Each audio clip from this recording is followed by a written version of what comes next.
আসসালামু আলাইকুম ম্যাম। ওয়ালাইকুম আসসালাম।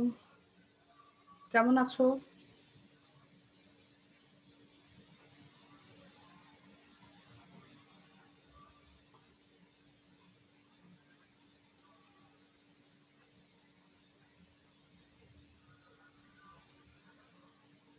ম্যাম আসসালামু আলাইকুম। ওয়ালাইকুম আসসালাম। কেমন আছো সবাই? ম্যাম আসসালামু আলাইকুম। ওয়ালাইকুম আসসালাম।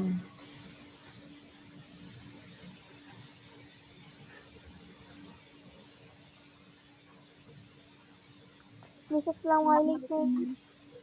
ওয়ালাইকুম আসসালাম।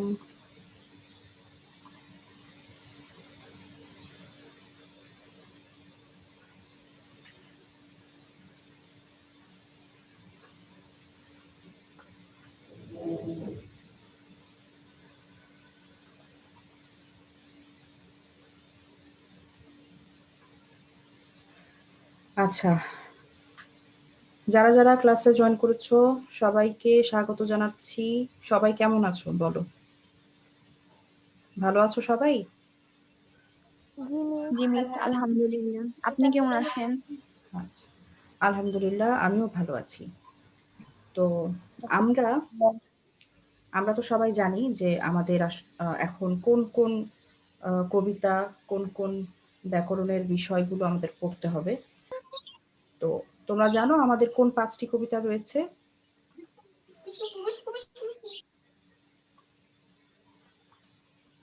আচ্ছা, আমরা আমাদের সিলেবাসে কবিতার যে অংশটি সেটি রিভিশন দিচ্ছিলাম। তোমাদের যেসব কবিতাগুলো বুঝতে একটু অসুবিধে হয়, আরেকবার বুঝলে ভালো হয়, এই ধরনের কবিতাগুলো আমি রিভিশনের মধ্যে ছিলাম। তো আজ আমরা আমাদের কবিতার ক্লাসের লাস্ট কবিতা নিয়ে আলোচনা করব। আমাদের আজকের কবিতা হচ্ছে 'সেই অস্ত্র'। তোমরা বলেছিলে সেই অস্ত্র কবিতাটি যদি আরেকবার পড়া হয় তাহলে তোমাদের জন্য ভালো হবে। তো আমরা চলে যাব আমাদের আজকের কবিতায় এখনই। আমাদের আজকের কবিতা হচ্ছে 'সেই অস্ত্র'।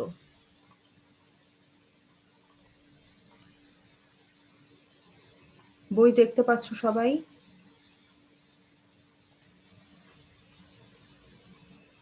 জি জি মিস। মিস দেখা যাচ্ছে।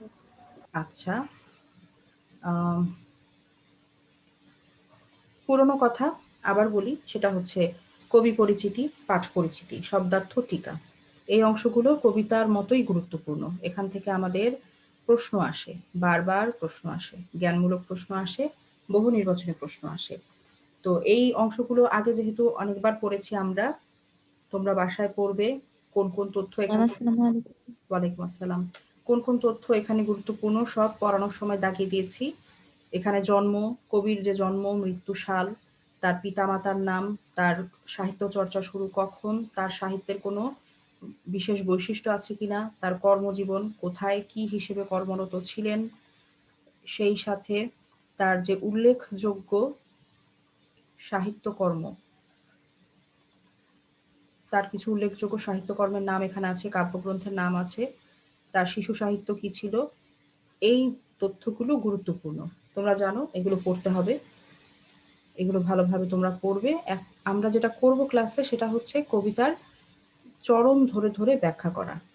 কবিতার ব্যাখ্যাটি যেহেতু তোমাদের কাছে একটু জটিল মনে হয়, সেই ব্যাখ্যায় আমরা যাব। তো সবার সামনে নিশ্চয়ই বই আছে। সবাই বই খুলবে এবং আ যেটা পড়াবো, যেভাবে পড়াবো নোট রাখার চেষ্টা করবে।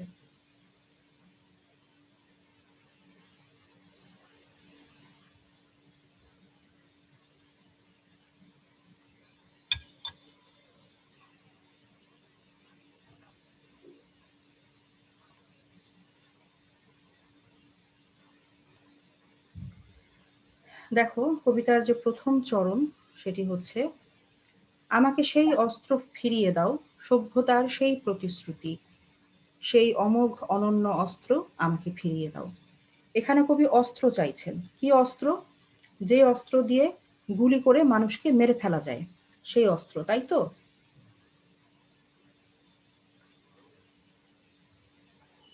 কোন অস্ত্র চাইছেন কবি? মানুষকে মেরে ফেলার অস্ত্র চাচ্ছেন?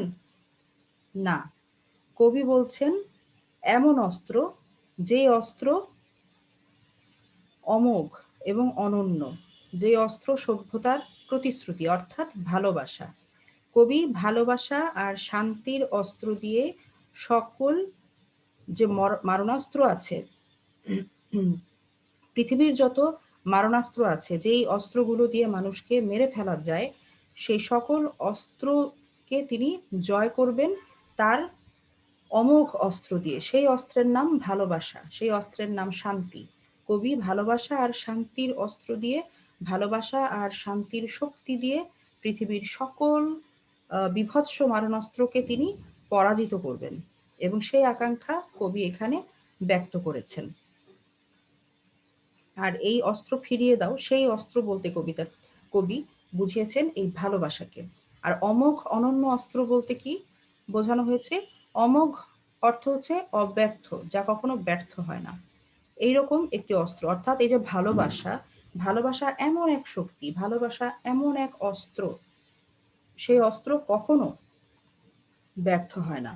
তুমি তুমি যদি পৃথিবীর মানুষকে ভালোবাসা দাও, তুমিও সেই ভালোবাসাই ফিরে পাবে।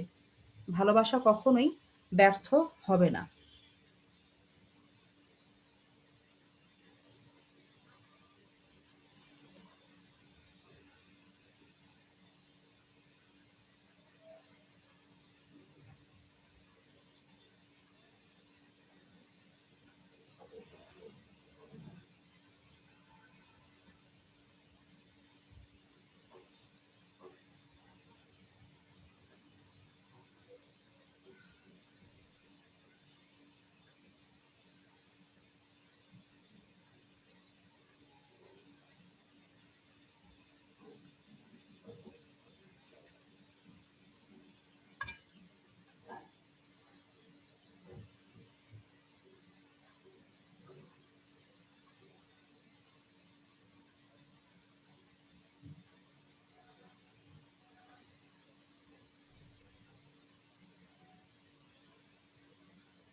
মেয়েরা, তোমরা কি আমার কথা শুনতে পাচ্ছ?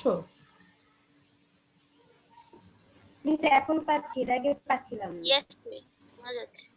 আচ্ছা আচ্ছা, এর আগে পাচ্ছিলে না, ঠিক আছে। আমি আবার একটু আলোচনা করি, আমার এখানে ইন্টারনেট কানেকশনটা একটু সমস্যা করছে। আচ্ছা, আমি আবার পেছন থেকে আলোচনা করছি। দেখো, কবি যে অস্ত্রের কথা বলছেন, সেই অস্ত্রের নাম কি?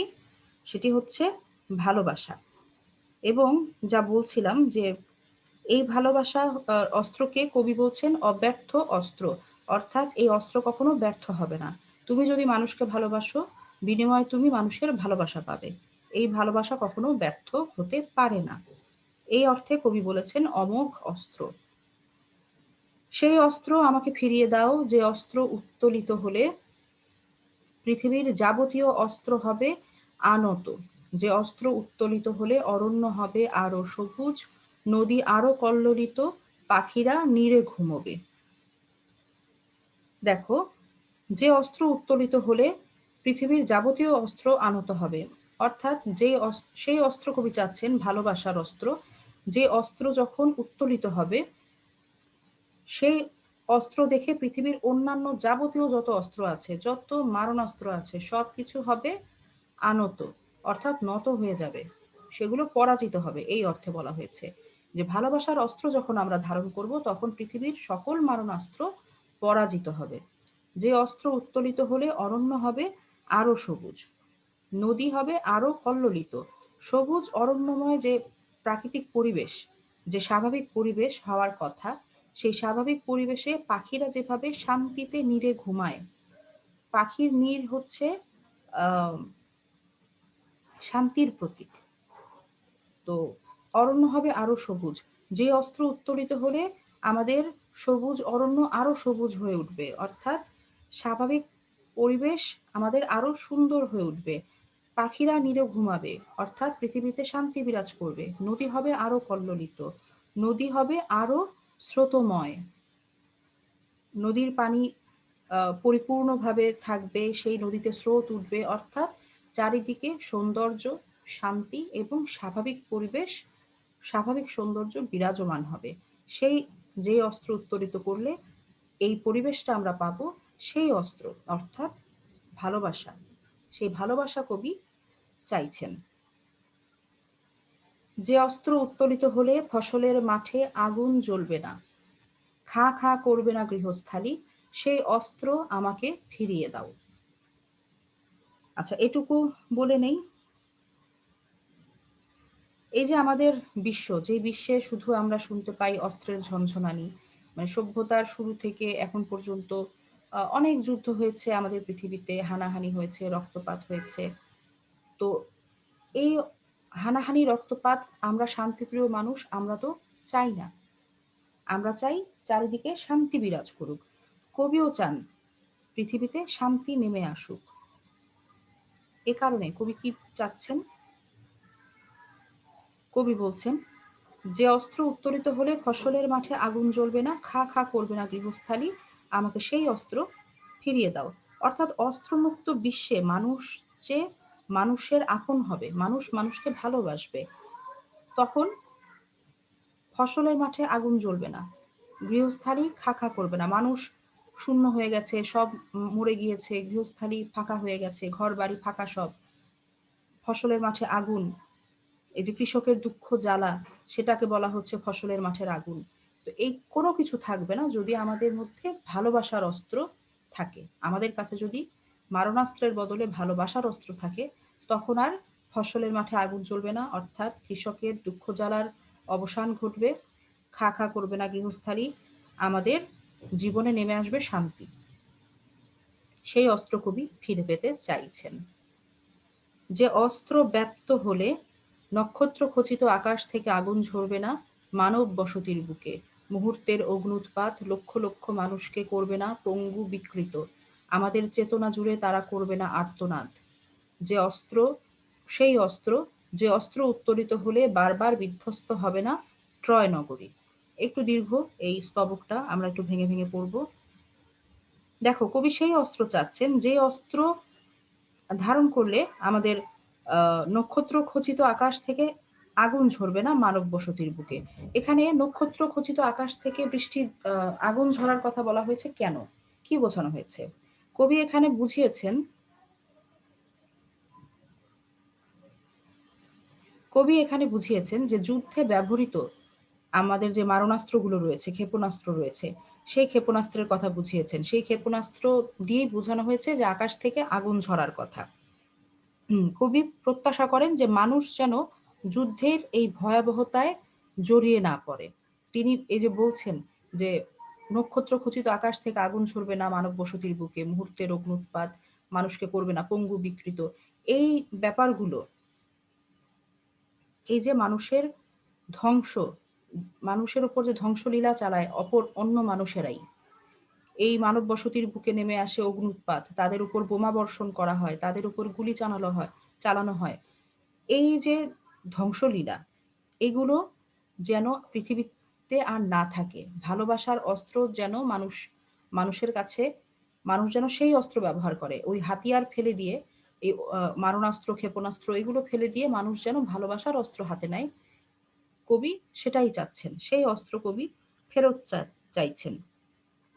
দেখো, এখানে মুহূর্তের অগ্নুৎপাতে যে লক্ষ লক্ষ মানুষকে পঙ্গু বিকৃত করার কথা বলা হয়েছে, সেটা দিয়ে আসলে বোঝানো হয়েছে কবির মনোজগতে দ্বিতীয় বিশ্বযুদ্ধের যে ভয়াবহতা একটা ছাপ ফেলেছিল, সেই স্মৃতিটা কবির মনে জাগ্রত ছিল। দ্বিতীয় বিশ্বযুদ্ধের যে ভয়াবহতা, যে নৃশংসতা, নারকীয়তা, এ সমস্ত কিছু কবির স্মৃতিতে উজ্জ্বল হয়েছিল।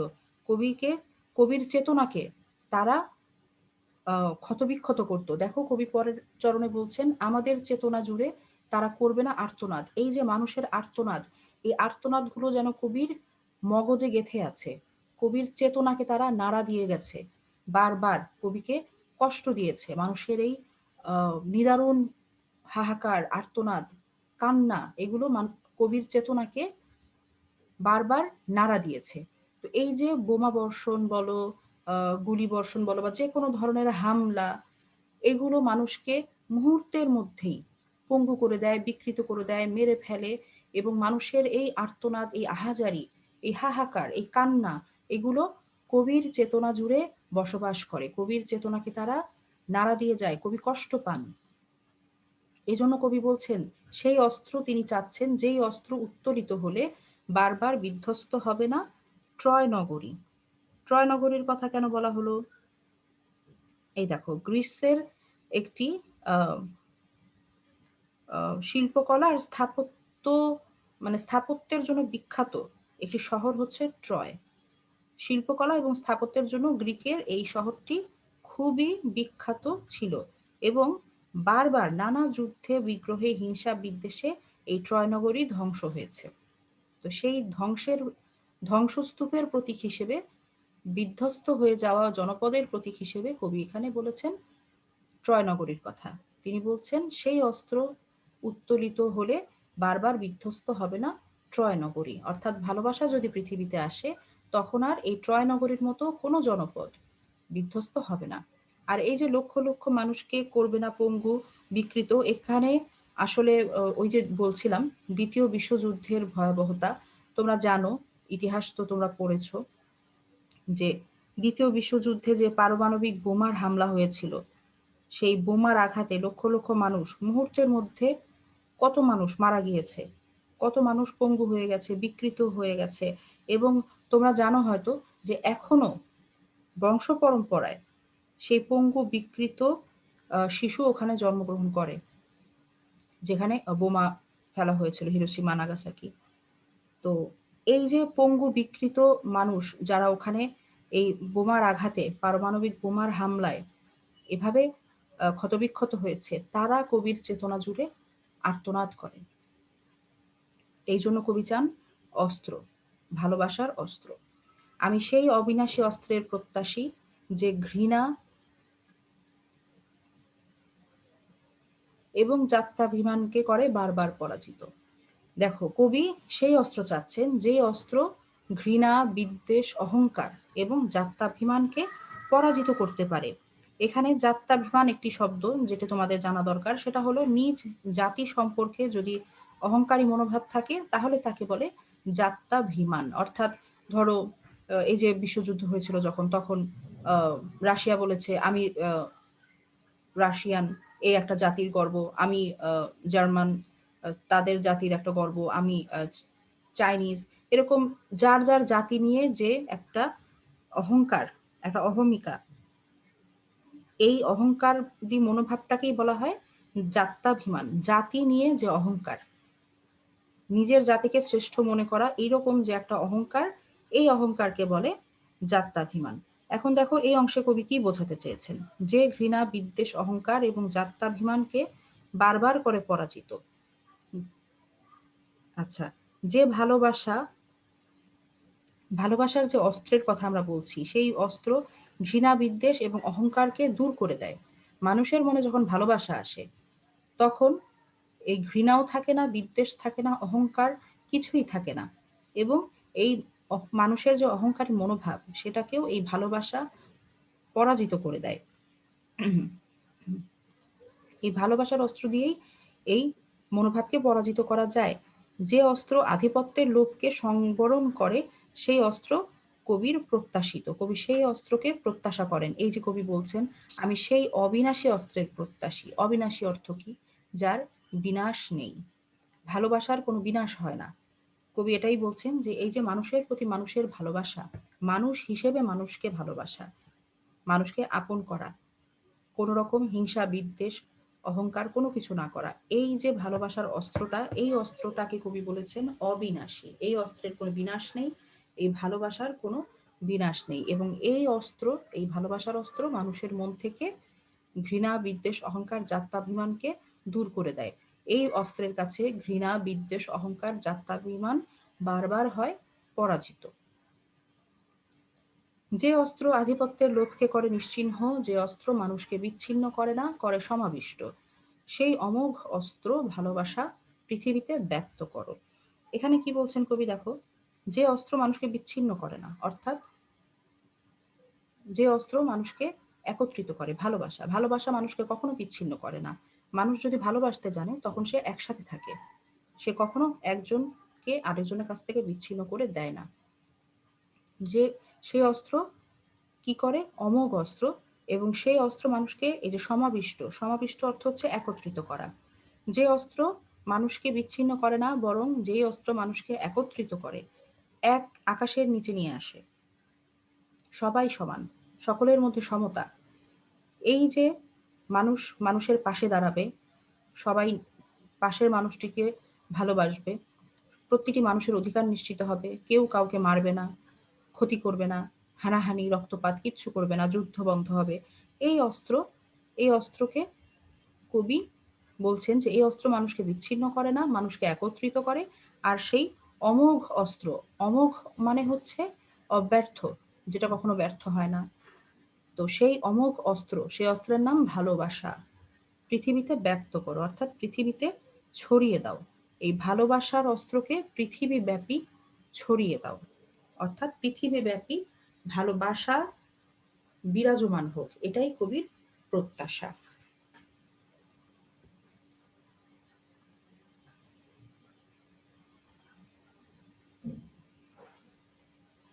আচ্ছা, আমাদের কবিতার আলোচনা ছিল এটুকুই। কবিতাটি খুব একটা দীর্ঘ নয়, খুব সুন্দর একটি কবিতা। আশা করি আজকের আলোচনার পর কবিতাটি তোমরা খুব সহজে বুঝতে পারবে। তো কারো কোনো প্রশ্ন আছে কবিতা থেকে?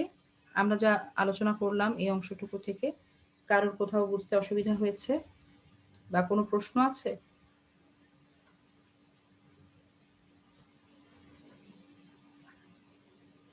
প্রশ্ন না থাকলে বলবে যে প্রশ্ন নেই। না মিস, বুঝতে পেরেছি। আচ্ছা, সবাই কি মিস বুঝতে নাই পেরেছে? প্রশ্ন। ম্যাম জি আমার মিস। নেটটা না খুব ঝামেলা করতেছে, আমি একবার লিভ নিয়ে এরপর আবার জয়েন হই। তোমার কথা বুঝতে পারছি না, ইয়াসনা। ম্যাম আমার নেটটা খুব ঝামেলা করতেছে, আমি একবার লিভ নিয়ে এরপর আবার জয়েন করি ম্যাম। হ্যাঁ করো, জয়েন করো, কোনো সমস্যা নেই। ঠিক আছে। তো যেহেতু আমাদের আজকের আলোচনা তোমরা সবাই বুঝতে পেরেছো, কারোর কোথাও কোনো প্রশ্ন নেই, তো আমরা আমাদের আলোচনা এখানে শেষ করতে পারি। এখন আমরা অ্যাটেন্ডেন্স নিব।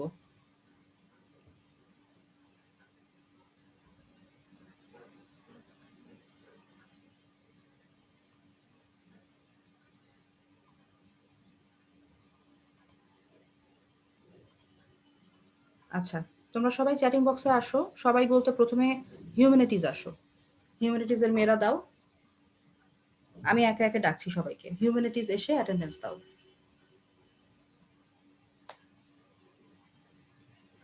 চ্যাটিং বক্স কিন্তু ওপেন আছে। হিউম্যানিটিজের মেয়েরা এসে অ্যাটেন্ডেন্সটা দিয়ে দাও।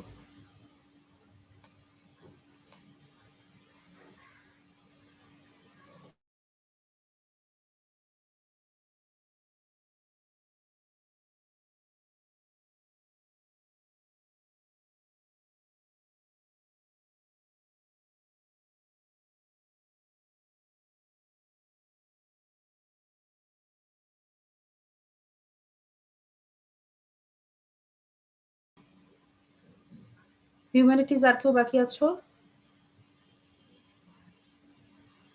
আচ্ছা, বাকি নেই। এবারে বিজনেসের মেয়েরা আসো। ম্যাম আমি হিউম্যানিটিজ বাকি। আচ্ছা, দিয়ে দাও। হিউম্যানিটিজ দিয়ে দাও। ইতি আক্তার।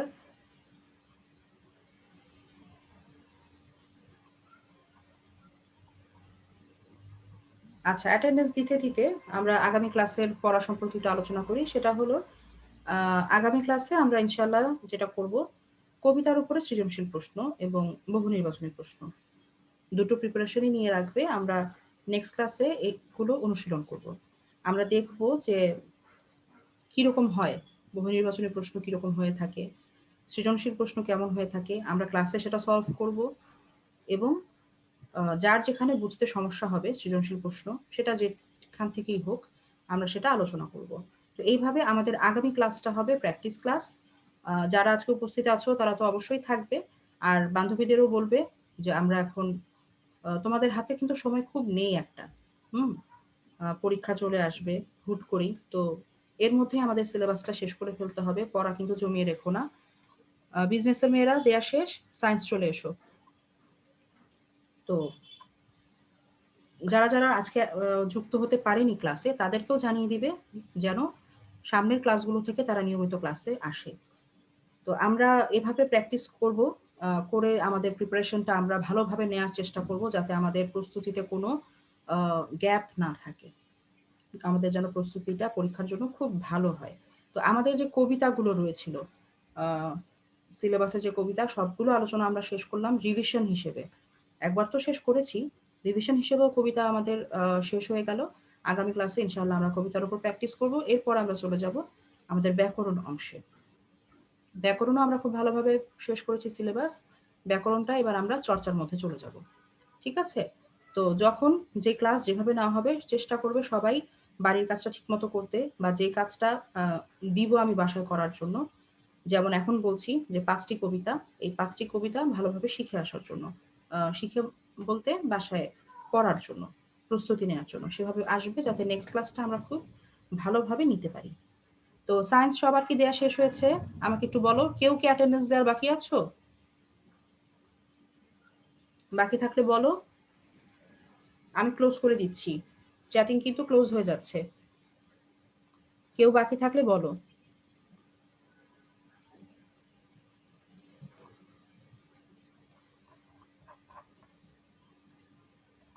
ইয়াসনা কি যুক্ত হতে পেরেছো? ইয়াসনা বাইরে, মানে ওর নেটে সমস্যা হচ্ছিল। এই যে মাইশা আক্তার, তুমি তোমার রোল লেখনি। মাইশা আক্তার কে?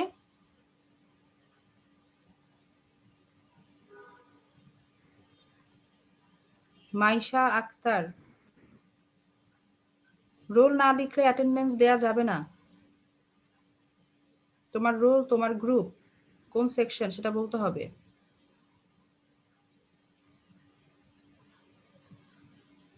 ম্যাম আমার নেট প্রবলেম ছিল। আমি যে কি বলে, এখন যদি আমি হিউম্যানিটিস, তো আমি যদি এখন হ্যাঁ দাও, প্রেজেন্ট দেই দাও দাও, ওকে। সমস্যা নেই, দাও।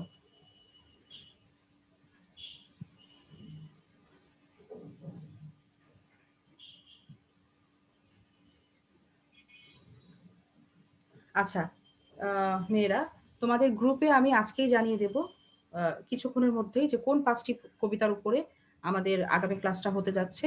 তোমরা গ্রুপে একটু নজর রাখবে, সেই অনুযায়ী তোমরা পড়াটা শিখে আসবে। ঠিক আছে? তো আশা করি সবাই অ্যাটেন্ডেন্স দিতে পেরেছো। এখানে যতজন প্রেজেন্ট আছো কেউ বাকি নেই। তো আমাদের ক্লাসের আলোচনাও আজকে শেষ হয়েছে। আশা করি সবাই বুঝতে পেরেছো। যদি কোনো প্রশ্ন থাকে নেক্সট ক্লাসে করার সুযোগ থাকবে। তো সকলে ভালো থেকো। আশা করি ইনশাআল্লাহ আগামী ক্লাসে সবার সাথে দেখা হচ্ছে। সবার জন্য শুভকামনা। আল্লাহ হাফেজ। আসসালামু আলাইকুম ম্যাম। ম্যাডাম আসসালামু আলাইকুম। ওয়ালাইকুম মিস আসসালাম। আসসালামু আলাইকুম।